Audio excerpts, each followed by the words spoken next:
So Pilate then took Jesus and flogged him. The soldiers twisted thorns into a crown and put it on his head and dressed him in a purple garment. They kept saying, "Hail, King of the Jews!" and they kept slapping him.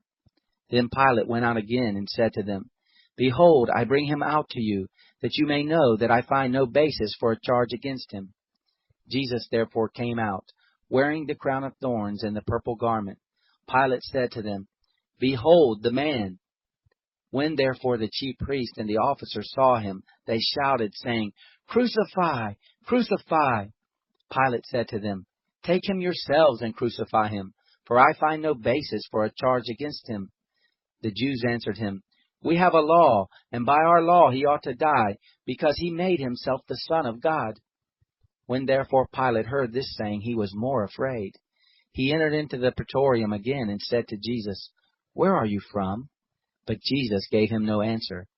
Pilate therefore said to him, "Aren't you speaking to me? Don't you know that I have power to release you and have power to crucify you?" Jesus answered, "You would have no power at all against me, unless it were given to you from above. Therefore he who delivered me to you has greater sin."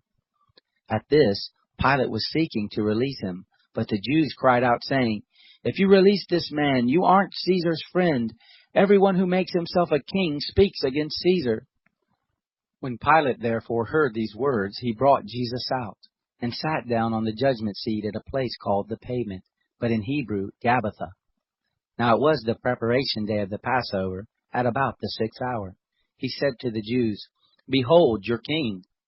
They cried out, "Away with him! Away with him! Crucify him!"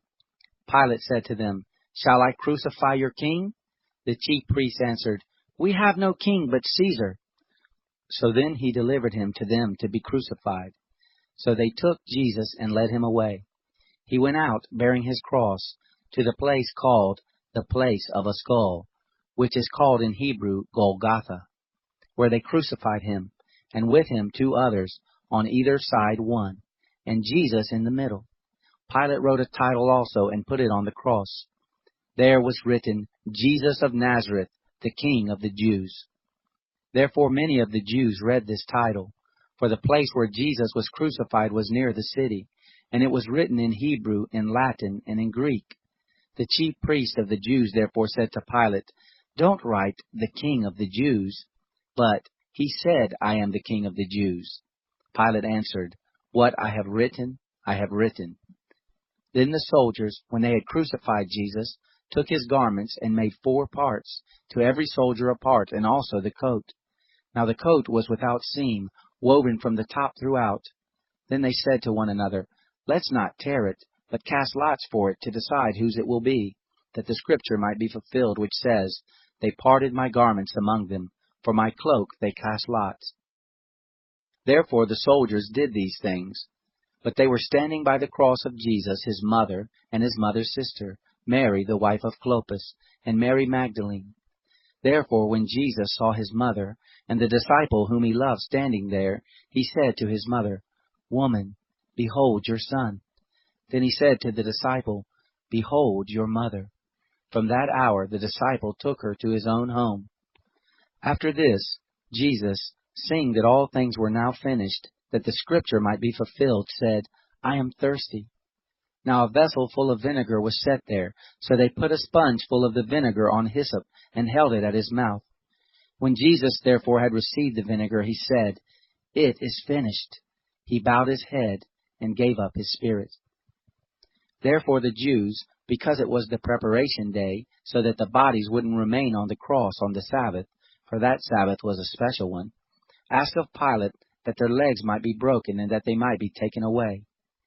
Therefore the soldiers came, and broke the legs of the first, and of the other who was crucified with him. But when they came to Jesus, and saw that he was already dead, they didn't break his legs. However, one of the soldiers pierced his side with a spear, and immediately blood and water came out. He who has seen has testified, and his testimony is true. He knows that he tells the truth, that you may believe.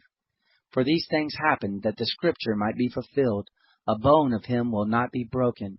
Again, another scripture says, "They will look on him whom they pierced." After these things, Joseph of Arimathea, being a disciple of Jesus, but secretly for fear of the Jews, asked of Pilate that he might take away Jesus' body. Pilate gave him permission. He came therefore and took away his body. Nicodemus, who at first came to Jesus by night, also came, bringing a mixture of myrrh and aloes, about 100 Roman pounds. So they took Jesus' body and bound it in linen cloths with the spices, as the custom of the Jews is to bury. Now in the place where he was crucified there was a garden. In the garden a new tomb in which no man had ever yet been laid.